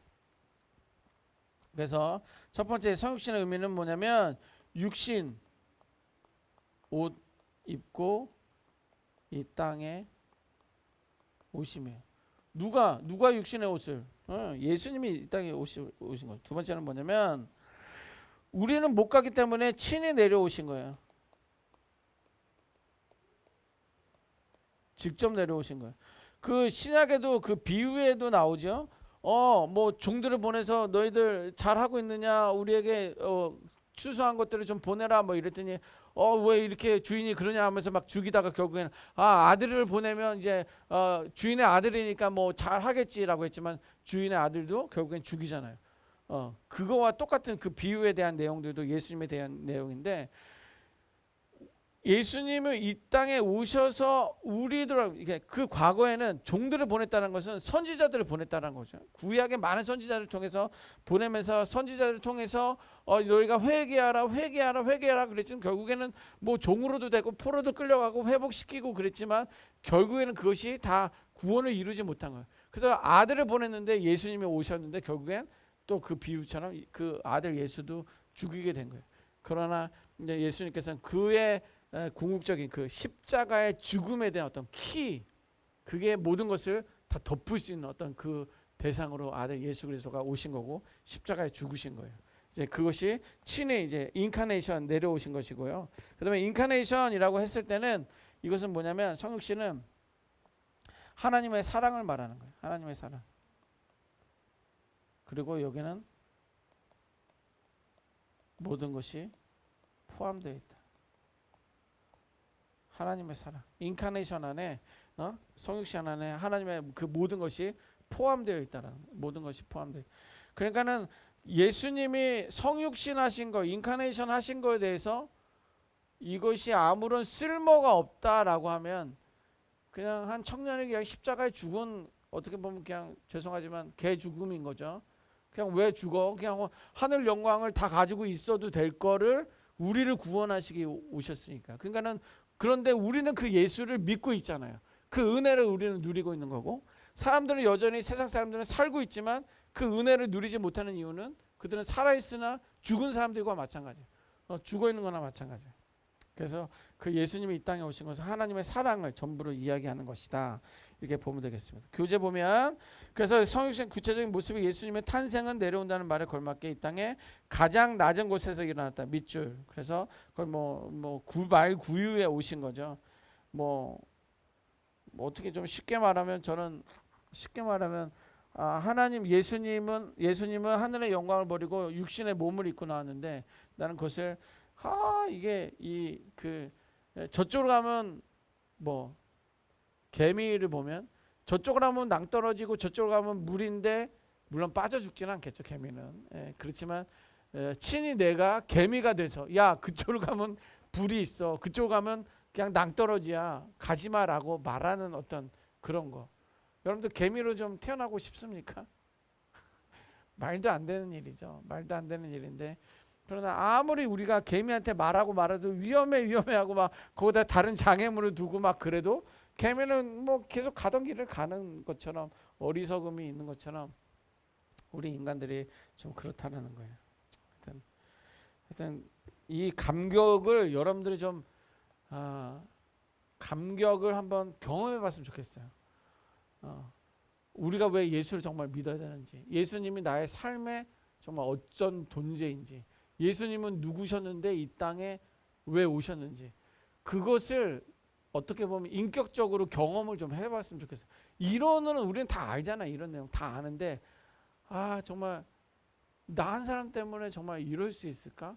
그러면 그 예수님에 대한 반응이나 예배자로 나아가는 어떤 그런 자세나 내 삶이 좀 달라져요. 말해서 뭐 하겠어요. 여러분들 다 충분히 경험하신 분들이 이 자리에 앉아 있을 거다 생각되는데, 너무 귀한 은혜입니다. 그래서 교재로 돌아와서 이 밑에 보면, 모든 일에 우리와 한결같이 시험을 받으시되, 그 밑줄 한번 그어보세요. 히브리서 4장 15절인데, 시험을 받았다라는 것은 연약한 자들만이 시험을 받는 거거든요.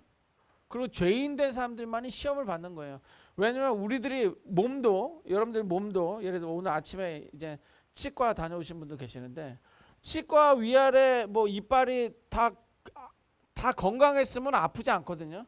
또 온 몸이 다 건강하면 우리가 병원 갈 일이 없어요. 근데 이빨이 아픈 이유는 거기가 내가 약한 부분이라는 거예요. 특히 예를 들면 그거 이빨 중에서도 약간 어금니, 오른쪽 위쪽 어금니다 그러면 그 많은 이빨 중에서도 거기가 약하기 때문에 그런 거예요. 시험도 우리가 드는 이유는 약하기 때문에 그런 거예요. 어떤 시험에? 물질의 시험 들었어. 그거는 내가 물질의 시험이 들었다는 것은 내가 돈에 제일 약한 부분이야.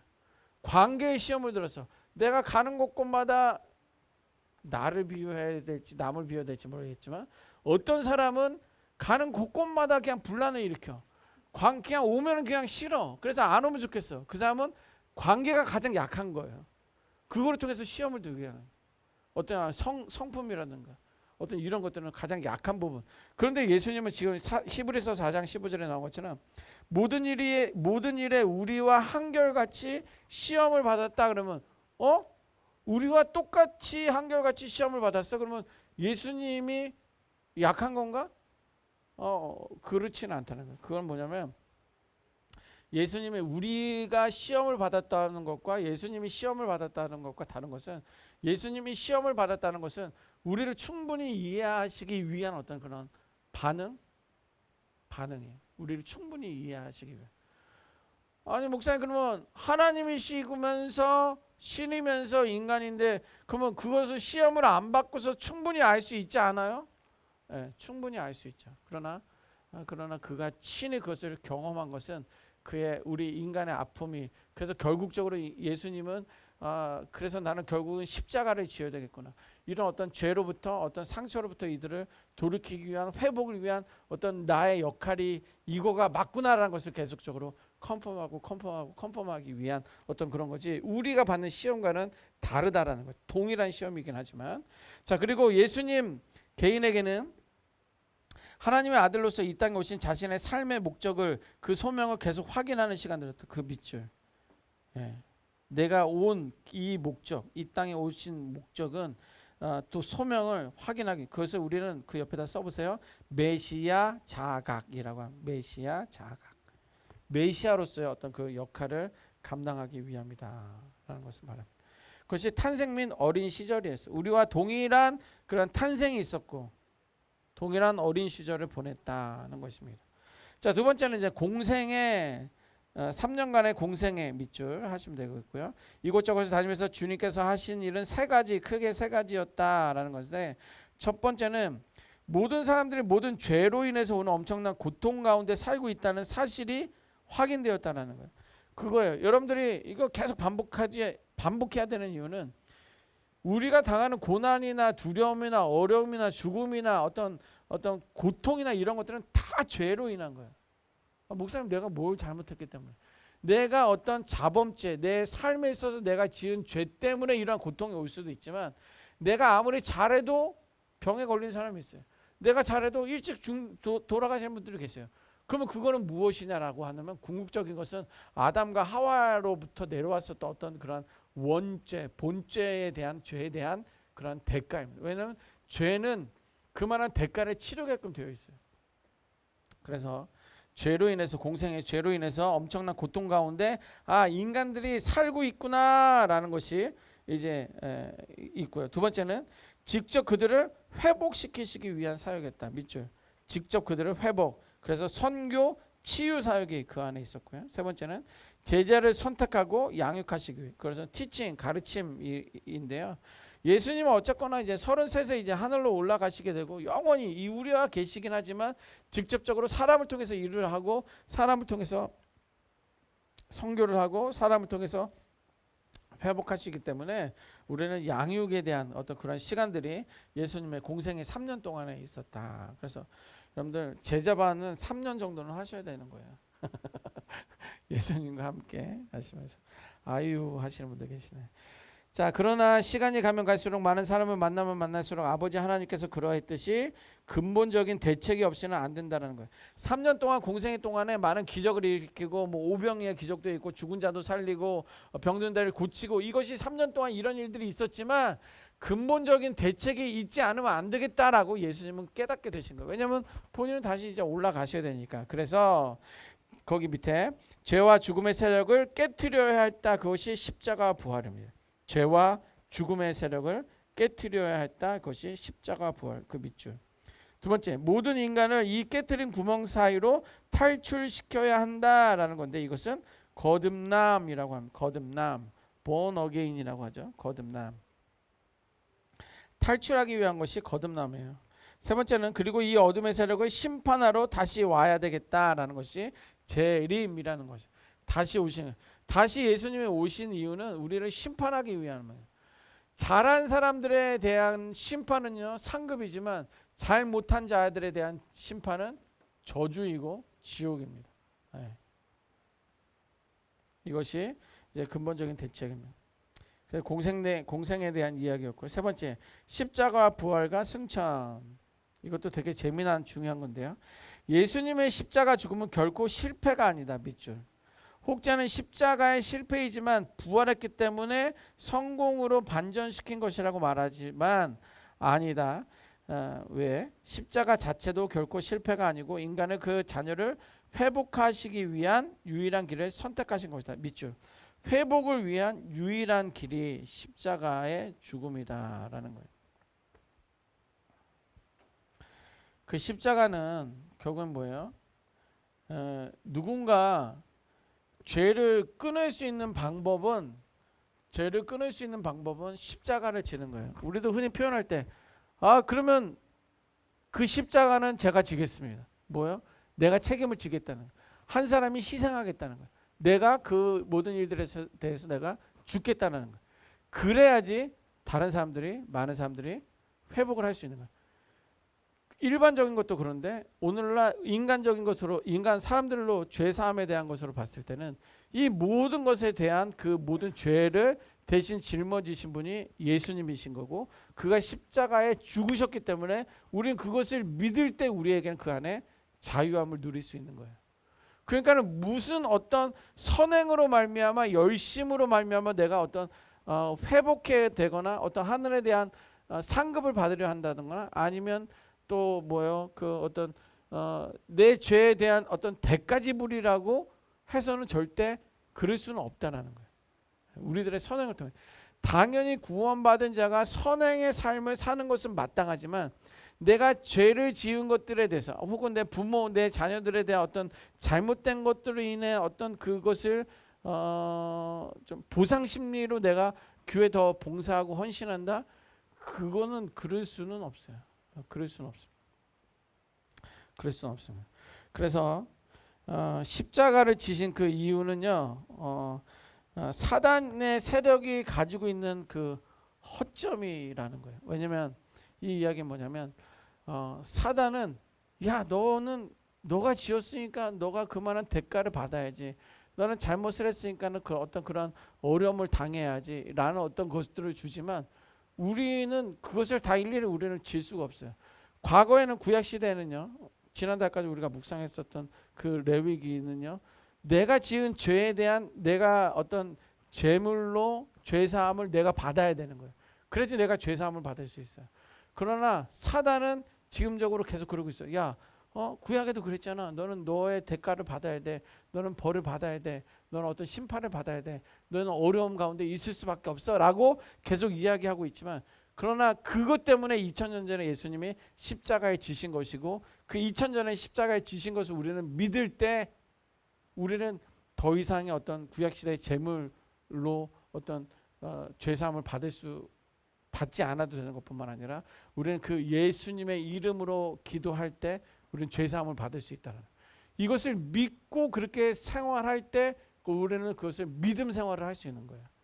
근데 우리는 믿음 생활을 한다고 하지만 여전히 어떤 죄책감에 시달리거나 우리 어떤 얽매인 삶을 산다거나 어떤 죄에 눌리는 삶은요 결코 십자가의 죽음이 그 진가를 발휘하지 못한다는 거예요.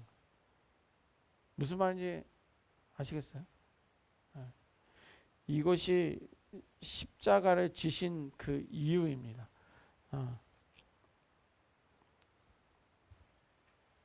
그래서 사탄은 어떻게 해서든지 분쟁을 일으키려고 해요.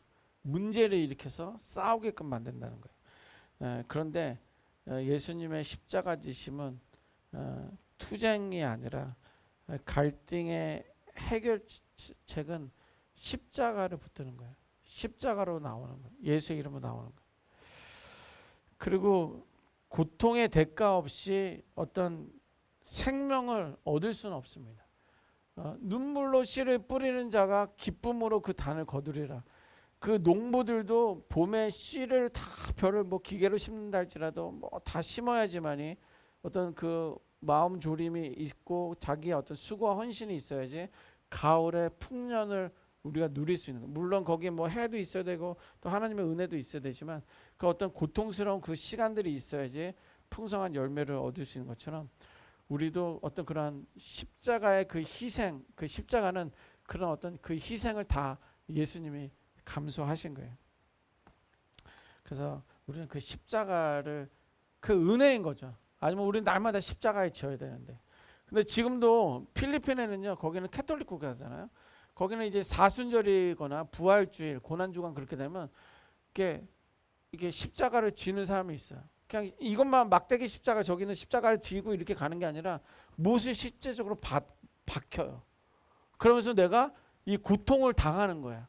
그러면서 내 잘못이 이것이 좀 회복이 되겠거니라고 생각하는 고행을 한다는 거예요.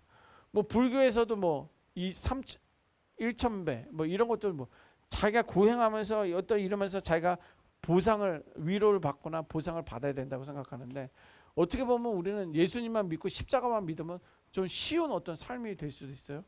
그래서 뭔가 좀 어려움이 더 있어야지 내가 죄 사함을 받는 게 아닐까 이런 생각을 가질 수 있지만 그러한 생각까지도 어떤 사단은 우리에게 주는 거예요. 결코 그렇지 않습니다. 십자가 그렇게 좀 그 값어치가 엄청난 거예요. 자, 그리고 그 밑에 좀 보면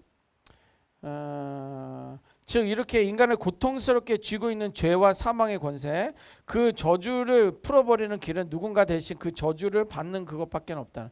그렇게 선택한 십자가의 결론이 부활인 것이다. 거기다가 빌립보서 2장 5절에서 11절 한번 써보시겠습니다. 빌립보서 2장 5절에서 11절.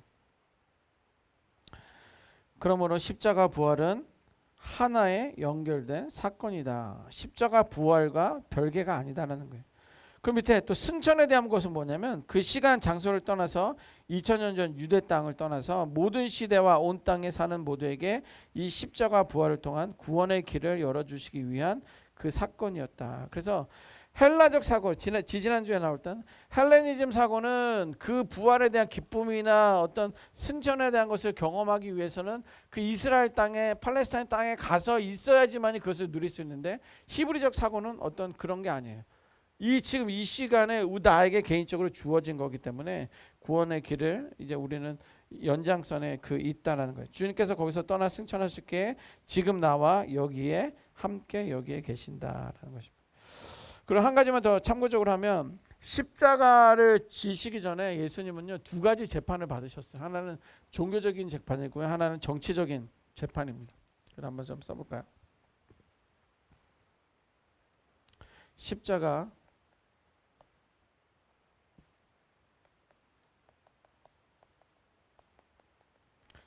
십자가 지시기 전에 재판 2가지는 하나는 종교적인 재판이에요. 종교적인 재판은 왜 그러냐면 신성모독을 했다는 거예요. 그리고 성전을 모독했다는 죄입니다. 신성모독이라는 것은 내가 하나님이야 라고 말한 거예요. 아니 하나님이 저기 있는데 너가 하나님이야? 너 그러면 신성모독이야. 그리고 성전을 헐라 내가 성전이야 라고 말한 거예요. 3일 만에 내가 다시 세우리라. 성전을 헐어 그럼 내가 3일 만에 세우리라. 본인을 이야기하는 거예요. 너가 성전을 이거 지금 몇백 년에 걸쳐서 지은 성전을 어떻게 우리가 허는 것도 어렵지만 너가 어떻게 3일 만에 지을 수 있어. 그것은 성전을 모독했다는 거예요. 근데 그 3일 만에 성전을 세운다는 것은 자기의 부활에 대한 이야기거든요. 어쨌거나 종교적인 재판에서는 그는 신성 모독과 성전 모독을 한 것이다라는 거예요. 그다음 2번째는요. 정치적 재판이 있었었는데 이거는 이제 반란죄인데 이제 이게 저기를 군중을 이렇게 막 이렇게 몰아갔다는 어떤 그런 이야기입니다. 자칭 유대인의 왕이다.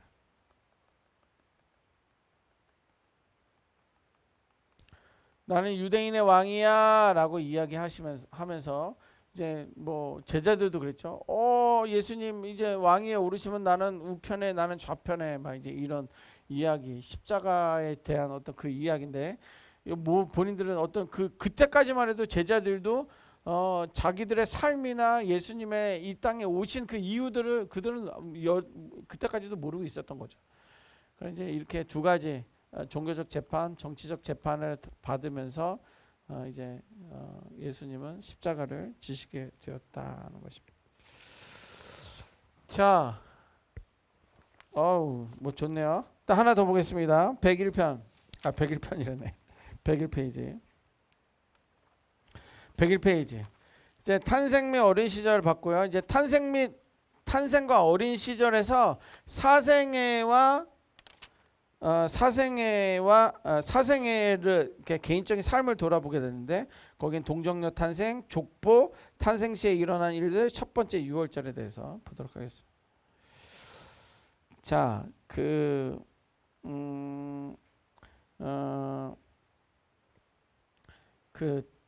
예수님은 탄생과 어린 시절 이제 뭐 아까 계속 반복적으로 나오는데 사생애를 보면 우리와 그냥 인카네이션 그 성육신 하시려면 오면서 그 30년 동안은 우리와 똑같은 어떤 그런 삶을 살았다는 이야기에 대해서 이야기하는 거예요. 당시 유대 풍습에서는 이제 사나이가 태어나면 노래를 불러주는 어떤 그런 풍습들이 있어요. 근데 뭐 마리아가 태어났을 때는 너무도 마리아가 예수를 태어나게 했을 때는 뭐 이제 호적 조사를 하느라고 예루살렘으로 가고 있었기 때문에 뭐 사람들도 많고 그 사이에 이제 아기가 태어났고 뭐 아기 누일 곳이 없고 그래서 결국에는 어떻게 그 말구유에서 태어나기 때문에 노래를 누군가가 불러줄 수 있는 어떤 그런 여건이나 환경들이 없어요. 그런데 성경에는 예수님의 탄생에 대한 그 노래들이 곳곳에 나와 있다라는 거예요.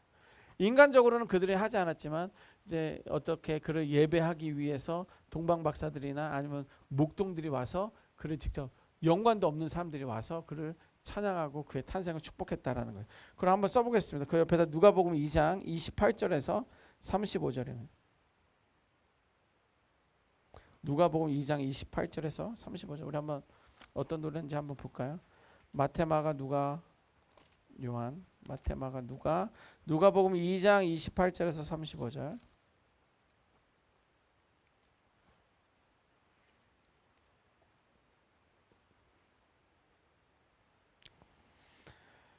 누가복음 2장 28절에서 35절 같이 한번 읽어봅니다. 시작.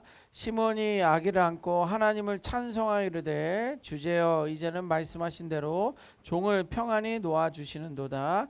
내 눈이 주의 구원을 보았사오니 이는 만민 앞에 예비하신 것이요 이방을 비추시는 빛이요 주의 백성 이스라엘의 영광이니이다 하니 그의 부모가 그에 대한 말들을 놀랍게 여기더라. 시몬이 그들에게 축복하고 그의 어머니 마리아에게 말하여 이르되 보라 이는 이스라엘 중 많은 사람을 패하거나 흥하게 하며 비방을 받는 표적이 되기 위하여 세움을 받았고 또 칼이 내 마음을 찌르듯 하리니 이는 여러 사람의 마음의 생각을 드러내려 함이니라 하더라. 예. 그래서 이 위에 28절부터 나오는 내용은 시므온이 아기를 안고 찬송하였다라는 것은 예수님의 그 탄생에 대한 출생의 노래다라고 이렇게 볼 수가 있습니다. 자, 그리고 그 밑에 이제 뭐 천사들을 통해서 하늘엔 영광 땅에는 평화 그런 노래들도 있었고 들에 있는 양들을 지키는 목자들의 찬송이 그에게 있었다. 줄거리 하나님의 아들이 인간의 몸으로 오셔서 인간과 똑같은 삶을 사셨다. 인간의 몸으로 오셔서 거기다 밑줄 긋고 우리가 성육신이라고 말씀드렸죠. 자, 예수의 사생에는 다음 네 가지의 개념이 있다. 1번 동정녀 탄생, 2번 족보, 세 번째 탄생 시에 일어난 일들, 네 번째는 첫 번째 6월절. 이제 구체적으로 봅니다.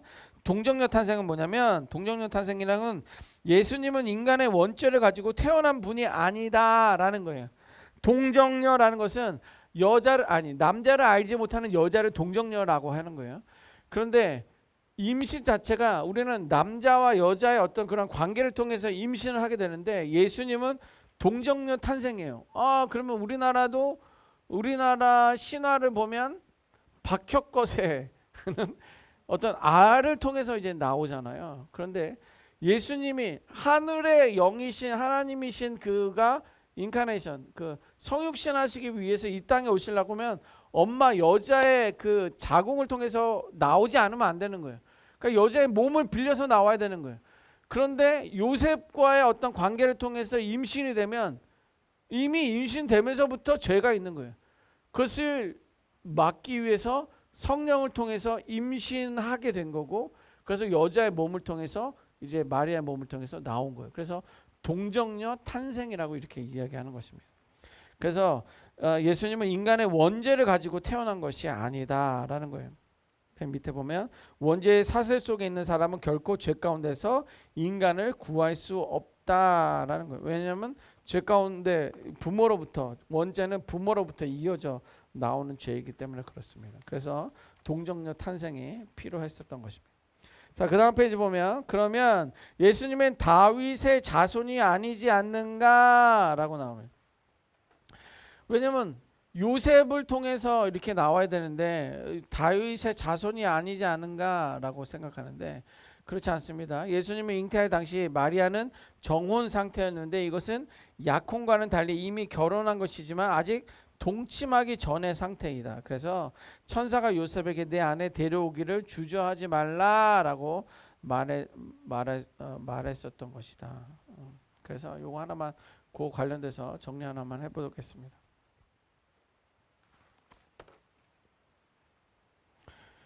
이제 이스라엘은요 정혼, 약혼이라는 것이 있습니다. 약혼.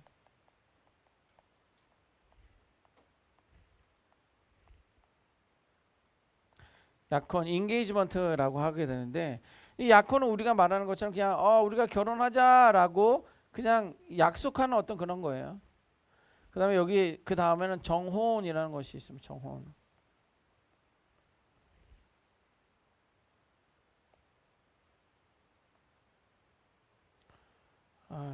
이게 제가 이게 노트북이 아니 이게 좀 저기가 정혼이라는 것이 있어요. 이게 맛이 가가지고 맛이 가서 어떻게 안 되겠습니다, 여러분. 응? 뭐야? 또 되네. 맛이 갔다가 왔다가 그러네요. 얘가 시차 때문에 그런가? 지워지지도 않고. 정혼이라는 거 있습니다. 정혼. 정혼은 베트로달이라고 하는데 이거는요 법적인 부부예요. 어떻게 보면 약혼도 법적인 부부긴 하지만 이거는 그냥 약속인 거예요. 약속. 그런데 이것은 법적인 부부라는 거예요. 이제 부부라는 것을 인정해 주는 거예요.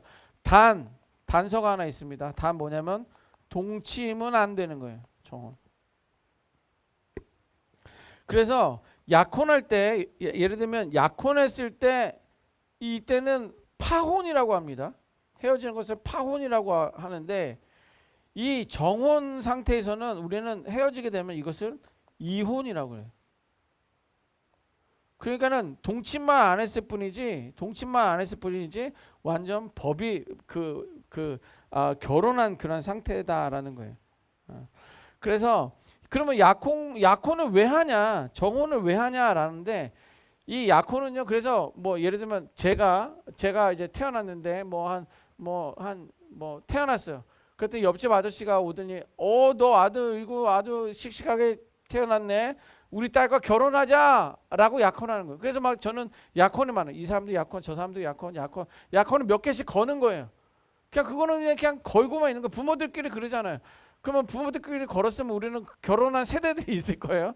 그냥 부모님들끼리 약속해서 그냥 결혼한 아마 그 세대들도 어르신들도 계시던 시기가 있었는데 이건 그냥 다 걸어놓는 거예요. 막 이제 걸어놓는 거. 근데 이제 정혼 그런데 이제 정혼은 걸어놓은 것이 아닙니다. 그것이 정혼한 사람 동침하지 않은 기간들이 한 1년 정도 두게 되고요. 이 정혼한 상태에서 그때 이제 신랑이 신부를 이제 데리러 가게 되는 거죠. 이제 결혼식을 예비하게 되고 신부가 이제 결혼을 한다 그러면 신부가 이제 미련한 5처녀 10처녀인 것처럼 이제 잔치집 문을 열게 되면 이제 그 잔치에 들어오게 되면서 신부를 이제 맞이하게 되는 거예요. 그것이 그때 이제 진정한 이제 결혼이 되는데 정혼 자체도 그런 결혼과 같다라고 이렇게 보면 되겠습니다. 그래서 역시 그도 다윗의 자손이다라는 것을 말해주고 있습니다. 족보, 이스라엘의 구원자일 뿐만 아니라 온 인류의 구원자이다. 예수님의 정체성, 아이덴티티는 족보에 잘 드러난다라는 건데, 재미난 것은 누가복음에 예수님의 족보가 마태복음과 누가복음 두 가지에 나온다라는 거예요. 그 마태복음 옆에다 써보세요. 마태복음 1장 1절에서 17절 나오고요. 누가복음은요, 누가복음 3장 23절에서 38절입니다. 예, 3장 23절에서 38절. 그러면 뭐가 차이가 나느냐라는 건데, 마태복음을 먼저 봅니다. 아브라함부터 예수님까지 언급되어 있는 거예요. 그것은 이스라엘의 족보, 이스라엘 지파의 어떤 족보에 대한 내용이에요. 반면에 누가복음은 예수님부터 하나님까지 이제 거꾸로 올라가는 거예요. 예수님 탄생부터 쭉쭉쭉쭉쭉 올라가면서 하나님까지 올라가면서 그것은 온 인류의 족보가 나온다는, 결코 그러니까 마태복음의 족보와 누가복음의 족보가 다르지 않다라는 거예요. 그러면 이스라엘 족보니까 다윗 왕가의 중심의 족보가 이제 된다는 거죠. 다윗에서 솔로몬에 이어지면서 이제 그가 이제 뭐 밧세바를 통해서 이러면서 이제 예수님이 태어나는 거고요. 누가복음 왕가 중심의 족보가 아니라 다윗에서 나단으로 이어지는 족보가 써져 있어요. 이것은 그 옆에다 선지자 족보라고 쓰시면 돼요. 네, 선지자 족보. 마태복음은 왕가 중심으로 했다고 한다면 누가복음은 선지자 족보로 하면서 거꾸로 올라가면서 온 인류의 족보가 된다는 거예요.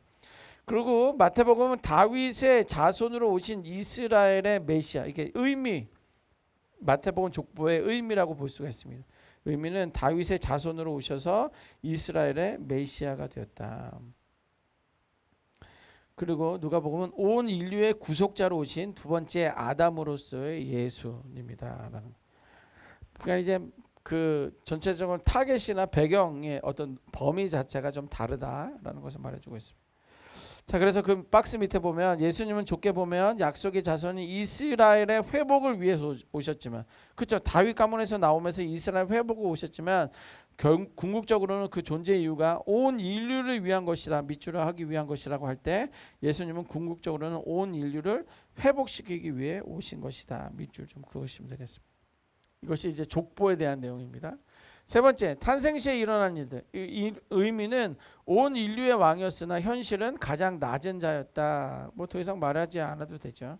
인류의 왕으로 오신 분이라는 사실을 확인시켜 주시는 일과 인간 가운데 가장 비천한 자로서의 현실을 나타내 주고 있다. 인류의 왕으로 오심, 이스라엘 왕으로 오심. 그것은 얘는 뭐 엘리사벳의 예언이 있었고, 동방박사의 경배, 목자들의 체험과 경배, 헤롯의 유아 학살 사건, 시몬과 안나의 찬야, 이런 것들이 인류의 왕으로 오심에 대한 부분이고, 비천한 자로 오신 것은 마국간, 애굽으로 피신한 거, 또 나사렛에서 이름 없이 보낸 유아기. 그럼 빌립보서 2장 6, 8절 거기다 옆에다 써보세요. 빌립보서 2장 6절, 8절. 나사렛에서 이름 없이 보낸 유아기.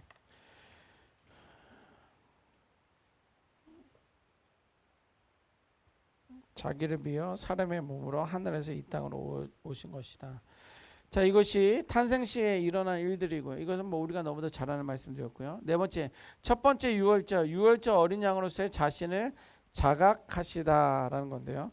성경이 예수님의 어린 시절 가운데 12살 때 첫 번째 유월절을 맞아 예루살렘에 올라간 이야기만을 유일하게 하고 있는 것은 아주 의미가 크다. 그것은 예수님께서 사생애 동안 인간들과 똑같은 삶을 사시면서도 계속 자신이 유월절 어린 양처럼 인간을 죽음에서 구원하기 위하여 죽어야 할 존재임을 자각한 것이다. 그 밑줄 그으시면 되겠어요. 사생애 동안 인간들과 똑같은 삶을 사시면서도 계속 자신이 유월절 어린 양처럼 인간을 죽음에서 구원하기 위하여 죽어야 할 존재임을 자각하셨다. 그것을 그 옆에다가 메시아 자각, 아까도 메시아 자각 나왔는데, 나의 사명은 무엇이고 나의 부르심은 무엇이고 나는 궁극적으로 이 땅에 온 이유, 그 목적은 그것이다 라는 거예요. 그래서 성경에 예수님의 어린 시절에 12살 때 처음으로 가서 이제 그 이야기는 아시잖아요. 요셉과 이제 마리아가 같이 데리고 갔다 친척들을 갔다가 성전에서 잊어버리잖아요. 그리고 이틀 만에 3일 만에 찾잖아요. 그때 그러면서 유월절은 매 년마다 가면서 유월절 어린 양을 잡아서 제사를 드리는 어떤 그런 풍습들이 있었는데, 그런데 이제 그 다음부터는 그런 내용들이 안 나온다는 거예요. 그 이유는 뭐냐면 그것을 통해서 이제 예수님 자체가 유월절 어린 양이고 그가 이제 그 단번에 십자가 지심을 통해서 모든 제사를 이제 대속하신 거에 대한 내용들을 알려주기 위함이다. 그것이 바로 메시아 자각이다 이렇게 표현하는 것입니다. 그래서 그 밑에 별표 보면 예수님의 생애와 유월절 12살째 처음으로 성전에 올라간 날이 유월절이다. 공생의 기간 동안 매년 유월절이면 예루살렘에 올라가시면 십자가에 죽으신 날이 유월절이고 최후의 만찬도 유월절 식사였고 십자가에서 뼈가 꺾이지 않음도 유월절 어린 양의 예수임을 말한다. 이것은 뭐냐면 보통 이 사람들이 십자가에 달리게 되면 죽었는지 안 죽었는지 확인을 하거든요. 그래서 이게 사람의 다리를 부러뜨려요. 막대기나 망치나 뭐 이런 걸로 사람 이게 정강이를 칩니다. 그럼 거기서 뭐 그냥 어떤 사람은 며칠을 달려 있을 수도 있고 어떤 사람은 몇 시간을 달려 있어서 죽을 수도 있는데 구약 성경의 예언은 뼈가 꺾이지 않고라는 그 예언이 있어요. 근데 예수님은 실제적으로 그게 죽었는지 안 죽었는지를 뼈를 꺾지를 않고 이제 그가 이미 죽은 것이 확인됐고 더 확인하기 위해서 창으로 그냥 이게 어디야 여기를 이제 찌른 거예요. 그래서 거기서 물이 쏟아지면서 얘는 죽었구나라고 이제 판정이 된 거죠. 그러면서 구약에 예언되어 있을 거는 뼈를 꺾지 않는다라는 것이 또 예언의 성취이기도 한 거예요. 그것이 이제 어린 양으로서의 유월절 어린 양으로서의 예수님임을 말해준다라고 이렇게 보면 되겠습니다. 자,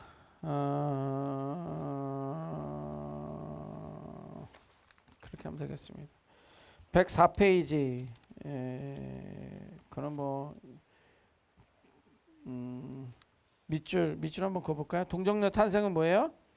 예수님은 인간의 원죄를 가지고 태어난 분이 아니다. 원죄를 가지고 태어난 분이 아니다. 족보 이스라엘 구원자뿐만 아니라 온 인류의 구원자이다. 마가복음과 누가복음, 마태복음과 누가복음 차이 말씀드렸죠. 탄생 시에 일어난 일들 의미는 온 인류의 왕이었으나 현실은 가장 낮은 자였다.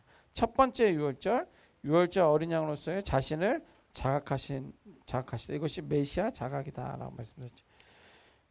베들레헴 예베 가나 사세 예베해 한번 써보시겠습니까? 가나 사세 예베해 단에서 부엘세바까지 여 애굽은 나오지 않지만 여러분들 화살 표시하시면 알 수 있을 것 같고요. 나사렛은 하실 수 있고